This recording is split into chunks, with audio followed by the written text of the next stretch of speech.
આજે લોકરક્ષક દળની પરીક્ષા છે ત્યારે હજારો વિદ્યાર્થીઓ ભાવનગર પરીક્ષા દેવા આવ્યા ત્યારે ભાવનગરની અંદર એક એવું ગ્રુપ સક્રિય છે જે હંમેશા વિદ્યાર્થીઓ યુવાઓને પ્રોત્સાહન આપી આગળ વધારે છે ત્યારે આજે તેમણે જે લોકરક્ષકની પરીક્ષા દેવા આવતા વિદ્યાર્થીઓ માટે એક સરસ મજાનું આયોજન કર્યું હતું જે ગ્રુપનું નામ યુવા મુસ્લિમ સમાજ છે અને તેમણે ભાવનગરની અંદર આવતા તમામ સમાજના લોકો માટે એક સારું આયોજન કર્યું હતું। જ્યારે આજે લોકરક્ષક દળની પરીક્ષા છે ત્યારે હજારો વિદ્યાર્થીઓ ભાવનગર પરીક્ષા દેવા આવ્યા છે ત્યારે ભાવનગરની અંદર એક એવું ગ્રુપ સક્રિય છે હંમેશા વિદ્યાર્થીઓ યુવાઓ પ્રોત્સાહન આપી આગળ વધારે છે ત્યારે આજે તેમણે જે લોકરક્ષકની પરીક્ષા દેવા આવતા વિદ્યાર્થીઓ માટે એક સરસ મજાનું આયોજન કર્યું હતું જે ગ્રુપનું નામ યુવા મુસ્લિમ સમાજ છે તેમણે ભાવનગરની અંદર આવતા તમામ સમાજના લોકો માટે એક સારું આયોજન કર્યું હતું। રહેવા ખાવા પીવાની સગવડતા માટે આવનાર વિદ્યાર્થીઓ પણ તેમની આ સેવાને જોઈ આશ્ચર્યચકિત થયા।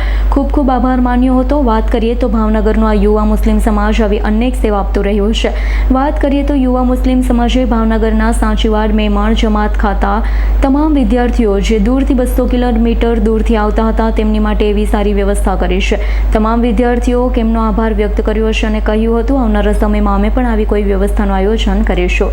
ઇમરાનભાઈ, આજે જે લોકરક્ષક દળની જે પરીક્ષાઓ છે વિદ્યાર્થીઓ આવ્યા છે ભાવનગરની અંદર 11,000 એમાંથી જે તમામ સમાજના વિદ્યાર્થીઓ માટે આપે જે એક આયોજન કર્યું છે, કઈ રીતનું આયોજન કર્યું છે, કઈ સંસ્થા દ્વારા કર્યું છે અને કેટલા વિદ્યાર્થીઓને જે ભાવનગર યુવા મુસ્લિમ સમાજ છેલ્લા 10 વર્ષથી આવા પ્રવૃત્તિ કરીએ છીએ કે જે રાત્રિ રોકાણ માટે જે તલાટીની પરીક્ષા હોય તેમજ લોક પરીક્ષા જે પોલીસ કોન્સ્ટેબલની પરીક્ષા હોય અન્ય કોઈ પણ હોય ગવર્મેન્ટની જો કોઈ પરીક્ષા હોય મોટી ભરતી હોય તમે દર વર્ષે જ્યારે આયોજન થાય એટલે અમે ફ્રીમાં વિનામૂલ્યે જમાડીએ છીએ। તેમાં જે રાત્રે જમાડીએ સવારે ચા નાસ્તો તેમાં અંદાજિત 200 જણા અમારે ભાઈઓ બહેનો આવ્યા છે।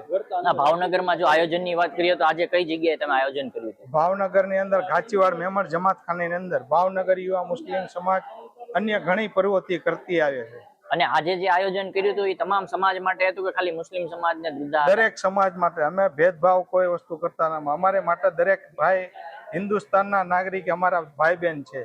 અને ખાસ કરીને તમે ભાવનગરના મુસ્લિમ સમાજને શું કહેવા માંગશો? ભાવનગરની મુસ્લિમ સમાજને અમે એક જ કહેવા માંગીએ કે ભાઈ આવો હોય પ્રોગ્રામ તારે એમાં સપોર્ટ દે તેમજ એની અંદર ભેદભાવ વગર આપણે કામ કરીએ એ ખાસ જરૂરી છે। ઇરફાન સોલંકીનો રિપોર્ટ આજ9 ન્યૂઝ ભાવનગર। અમારી તમામ માહિતીથી અપડેટ રહેવા માટે જોડાયેલા રહો S9 ન્યૂઝ સાથે।